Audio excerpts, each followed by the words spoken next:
नमस्कार दोस्तों, मैं आपका दोस्त बजरंग प्रजापति एक बार फिर से आपके सामने हाजिर हूं एक और ऐतिहासिक एवं वीरतापूर्ण किस्सा लेकर।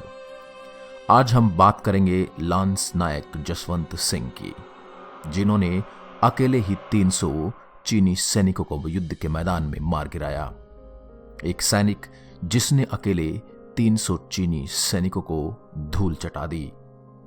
अरुणाचल प्रदेश के तवांग जिले में नुरांग में बाबा जसवंत सिंह ने वो ऐतिहासिक जंग लड़ी थी।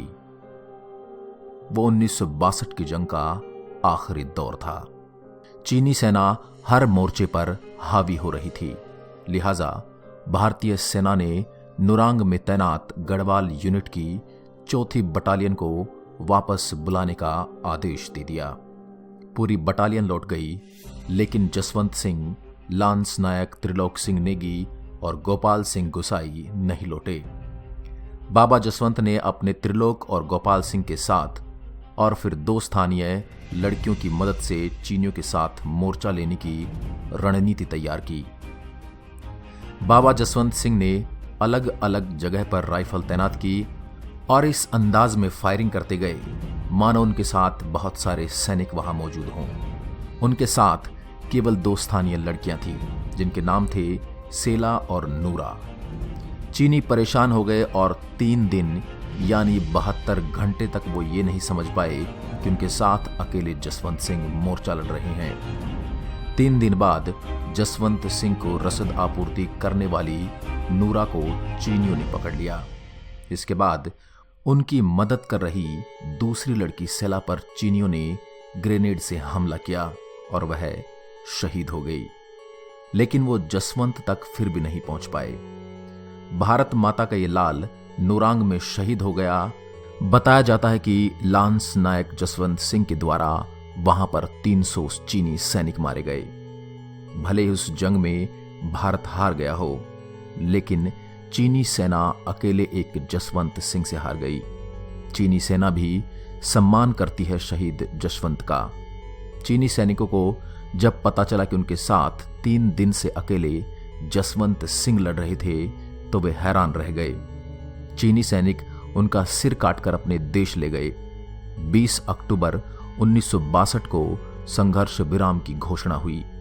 चीनी कमांडर ने जसवंत की बहादुरी का लोहा माना और सम्मान स्वरूप न केवल उनका कटा हुआ सर वापस लौटाया, बल्कि कांसे की एक मूर्ति भी भेंट की।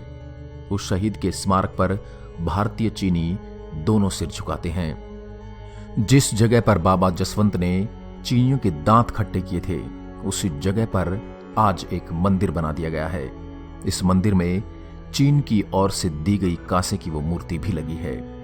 उधर से गुजरने वाला हर जनरल और जवान वहां सिर झुकाने के बाद ही आगे बढ़ता है। स्थानीय नागरिक और नुरांग फाल जाने वाले पर्यटक भी बाबा से आशीर्वाद लेने के लिए पहुंचते हैं। वे जानते हैं बाबा वहां हैं और देश की सीमा की सुरक्षा कर रहे हैं। वो जानते हैं बाबा शहीद हो चुके हैं। वो जानते हैं बाबा अब जिंदा हैं। बाबा अमर हैं। 1962 में शहीद भारतीय फौजी जो आज भी दे रहा ड्यूटी, महावीर चक्र विजेता शहीद जसवंत सिंह रावत, उनको सुबह तड़के 4 बजे बेड टी दी जाती है। उन्हें 9 बजे नाश्ता और शाम 7 बजे रात का खाना भी मिलता है।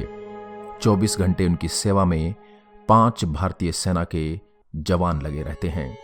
उनका बिस्तर लगाया जाता है, उनके जूतों की बाकायदा पॉलिश की जाती है और यूनिफॉर्म भी प्रेस की जाती है। लोग जब सुबह उसे देखते हैं तो ऐसा प्रतीत होता है कि किसी व्यक्ति ने उन पोशाकों और जूतों का इस्तेमाल किया है।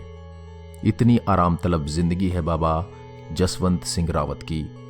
लेकिन आपको ये जानकर अजीब लगेगा कि वे अब इस दुनिया में नहीं हैं। जसवंत सिंह लोहे की चादरों से बने जिस कमरे में रहा करते थे, वही स्मारक पर्यटकों के लिए मुख्य केंद्र बना हुआ है।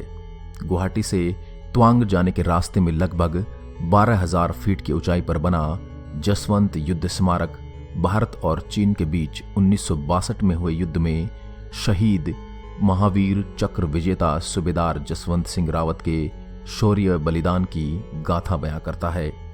उनकी शहादत की कहानी आज भी यहाँ पहुँचने वालों के रोंगटे खड़े कर देती है और उनसे जुड़ी किंवदंतियां हर राहगीर को रुकने और उन्हें नमन करने के लिए मजबूर करती है। 1962 के युद्ध में वीरगति को प्राप्त हुए जसवंत सिंह की शहादत से जुड़ी सच्चाई बहुत कम लोगों को पता है। उन्होंने अकेले 72 घंटे चीनी सैनिकों का मुकाबला किया और विभिन्न चौकियों से दुश्मन पर लगातार हमला करते रहे। जब चीनी सैनिकों ने देखा कि एक अकेले सैनिक ने 3 दिनों तक उनकी नाक में दम कर रखा था, तो इस खीज में चीनियों ने जसवंत सिंह को बंधक बना लिया और जब कुछ न मिला तो टेलीफोन तार के सहारे उन्हें फांसी पर लटका दिया गया। फिर उनका सिर काटकर अपने साथ ले गए। जसवंत सिंह ने इस लड़ाई के दौरान कम से कम 300 चीनी सैनिकों को मौत के घाट उतार दिया था। जसवंत सिंह की इस शहादत को संजोए रखने के लिए 19 गढ़वाल राइफल ने यह युद्ध स्मारक बनवाया। स्मारक के एक छोर पर एक जसवंत मंदिर भी बनाया गया है। जसवंत सिंह की शहादत के गवाह बने टेलीफोन के तार और वह पेड़ जिस पर उन्हें फांसी से लटकाया गया था, आज भी मौजूद है।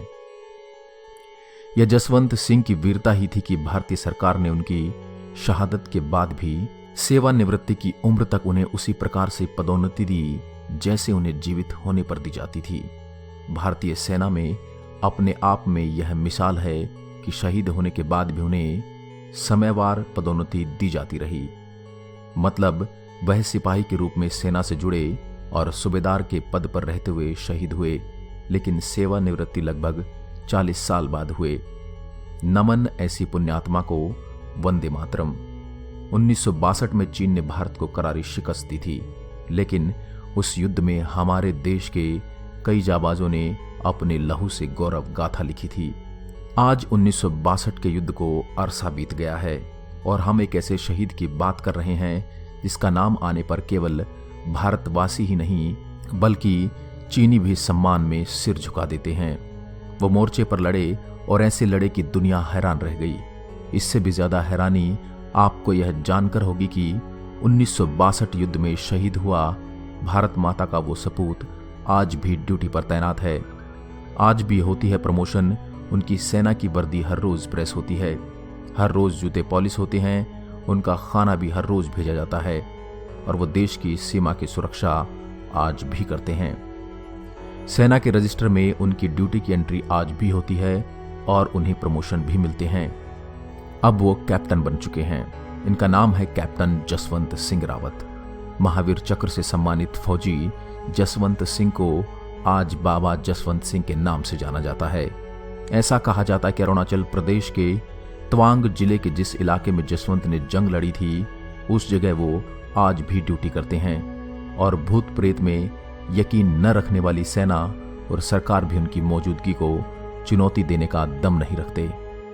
बाबा जसवंत सिंह का ये रुतबा सिर्फ भारत में नहीं बल्कि सीमा के उस पार चीन में भी है। तो दोस्तों, ये थी कहानी एक ऐसे शूरवीर की जिसने अकेले ही 300 चीनी सैनिकों को मौत के घाट उतार दिया। आशा करता हूं हमारी आज की यह वीडियो आपको प्रेरणादायक लगी होगी। ऐसी ही अन्य वीडियोस के लिए आप हमारे चैनल शब्दबाण को लाइक करें, शेयर करें एंड सब्सक्राइब करें और अपने सुझाव हमें कमेंट बॉक्स में जरूर दें।